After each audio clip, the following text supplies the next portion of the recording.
Hello friends, this is Beele again and welcome to Beele. If you like the video, give us a thumbs up and subscribe to our channel. Also, hit the notification bell so that you don't miss out on our latest videos. Also, if you find our videos interesting, please do share them with your friends. Can you tell me what does this number series mean? Have a closer look. You have only got 12 seconds to come up with an answer. Your time starts now. Come on guys, the clock is ticking. A few more seconds to go. Okay, your time's up. It means, what is your name? The logic is simple. We just represented the English alphabets with numbers. So the 26 alphabets are assigned number 1 to 26. Now, look at the next series. Can you identify the difference? We just have an extra number at the end. It's 28. What does this number represent? Yes, you guessed it right. It's a question mark. Likewise, you can assign any number to any punctuation mark in small letters and so on. Things can get really complicated this way. This is a simple way of signal or data encryption. But why do we need that? Simple. To maintain secrecy.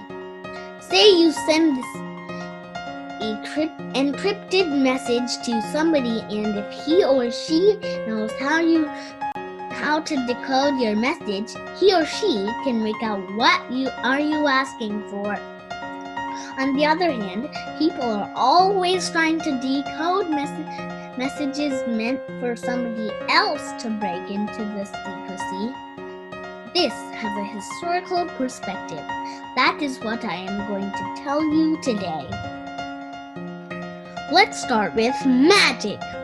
Magic was the code name of the US government efforts on cryptologic capabilities during the 1920s to 40s, and so on. The era of world wars. It is essentially solving such riddles designed to maintain secrecy by somebody else. Most important successes of the magic program was to solve the codes red, blue, and purple. In 1923, a U.S. Navy officer acquired a stolen copy of the secret operation codebook used by the Japanese Navy during World War I. Magic solved the code, and the solution was kept in red-colored folders. Red-colored folders are meant to be top secret. Hence, this code was called red. This is the diagram of the red cipher machine used by the Japanese during World War I. Looks complex, isn't it? But magic was smart enough to break the code generated by such machines. In 1930, the Japanese government created an even more complex code, and that was codenamed Blue. Guess what? It was also quickly broken by magic.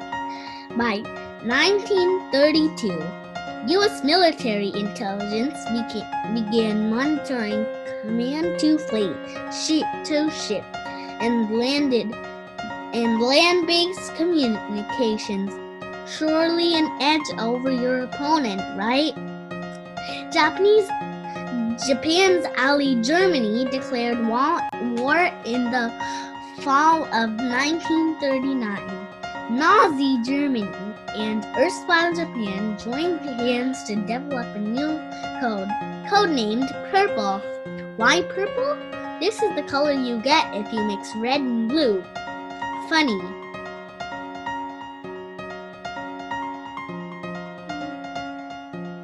But purple was too complex. It was impossible to break the code by hand. Magic got some success in breaking purple by reverse engineering the purple machine. By 1942, decoding purple messages was much easier. But here comes the real twist. Japanese Navy was using a completely different code called JN25. US had no knowledge of JN25 and hence could not predict the attack on Pearl Harbor. Finally, US Navy cryptanalysts wrote JN25 code months after December 7, 1941, the attack on Pearl Harbor. This is a significant breakthrough and led to US naval victories in the battles of the Coral Sea and Midway. So guys, what's the takeaway message? Solve the riddle, but solve it in time. Now you can see data encryption almost everywhere in your daily digital life. Facebook, Twitter, WhatsApp are a few examples. Why? Just to protect your privacy. But believe it or not, hackers are always trying to break into such encryption and to steal your data. So be careful, your data can be at risk. That's all guys. Stay tuned for more such videos at Beele School.